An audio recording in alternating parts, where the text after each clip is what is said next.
And then when we talk about the planning poker, it's important that, again, it's a tool that would help you to, come up with the user story points. So in this context, it could be as simple as here.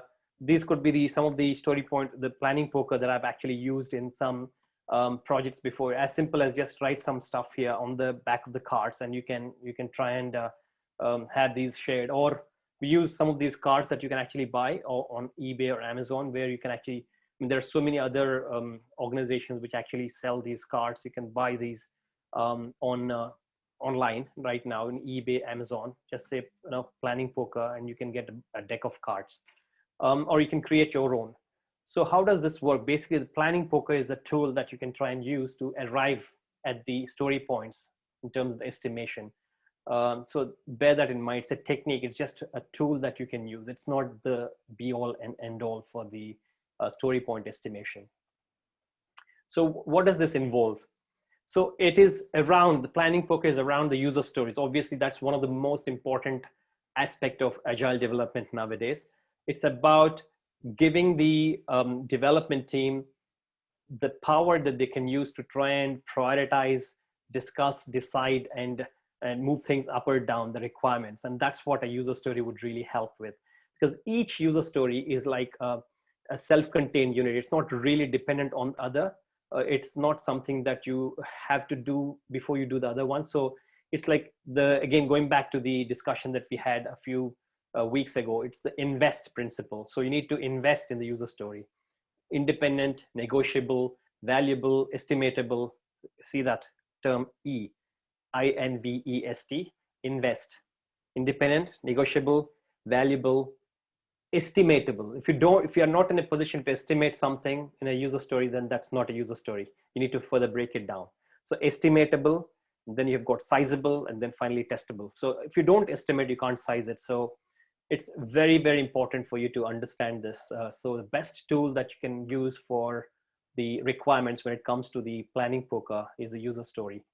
And then you also obviously need to understand the user stories are not just standing on their own. You actually put them in the context of a backlog, run them as part of the Scrum team. So that could potentially involve working with the product owners. So the BAs would work with the customers, with the customer representatives, would work with the product owners and the business team to be able to actually come up with some kind of a rough backlog in terms of the stories. And then based on that stories, based on the set of those stories, the development team would create their own backlog. So you can actually create your own subtasks and tasks within the story. And then you can actually add your own technical task, as what we call. And then you can have front end, you've got back end, you've got middleware, the APIs, you have different elements, different aspects that you can try and compare and contrast with, and then think in terms of how you can achieve that functionality that you mentioned here in the user story. How can you achieve this in terms of the backend, in terms of the data, in terms of the middleware, the APIs, the application logic, and the front end, how it should look like, and how it should feel like, the visuals. So all of these, you can create tasks for it. And pretty much Scrum is a good methodology for it to operate if you're a development project. And if it's not a development project, if it's something that is already there, then I would suggest you can use Kanban, because it would again give you a kind of, we're going to discuss those tomorrow in the session, Agile development. That's the bootcamp we're starting tomorrow. We're going to discuss in detail each of those Agile principles and the overview of what is the Agile mindset, the 12 principles, the manifesto, and all that stuff. And then we'll go deeper and deeper into the specifics of Kanban, Lean, and each of those processes and methodologies. But coming back to this, so we can try and use Scrum if it's a development project. If it is a maintenance type of a project, still you can apply Agile, and that's where you can use Kanban, because it's all about the ticketing. You're working on a ticket to change something or to improve something already done.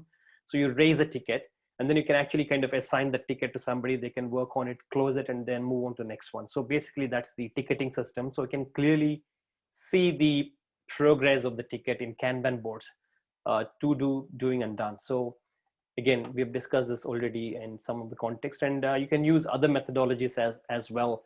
But I think, again, the context of Agile is very, very important. the agile mindset, be able to appreciate the changes or the way to go. We cannot say that this is change, I cannot work on it. We need to work on things on a day-to-day basis, make sure we're amendable, we can adjust our sails accordingly, our, the ship of the our ship of the, the actual piece of work. We can, adjust the sail according to the wind, according to the customer and the business feedback. We should be able to actually work on that and improve on it, deliver, and then again work on that. So it's the agile mindset.